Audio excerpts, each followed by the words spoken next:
Sebanyak 15 daerah di Provinsi Sumatera Utara menunda penetapan hasil pemilihan kepala daerah terpilih pada Pilkada 2024.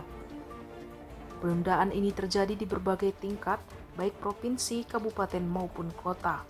Menurut Robi Effendi, anggota Komisi Pemilihan Umum Sumatera Utara, penundaan tersebut disebabkan oleh adanya sengketa hasil pilkada yang sedang diproses di Mahkamah Konstitusi.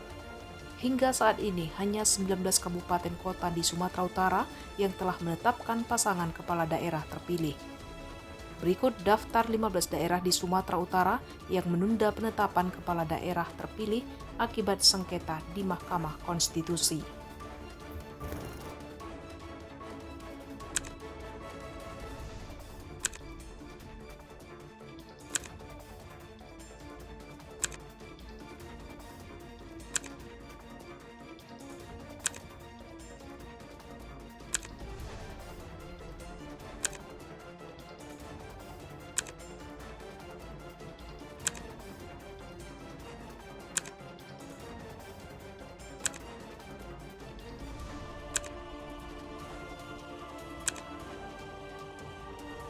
Jangan lewatkan berita menarik lainnya hanya di channel Toba TV.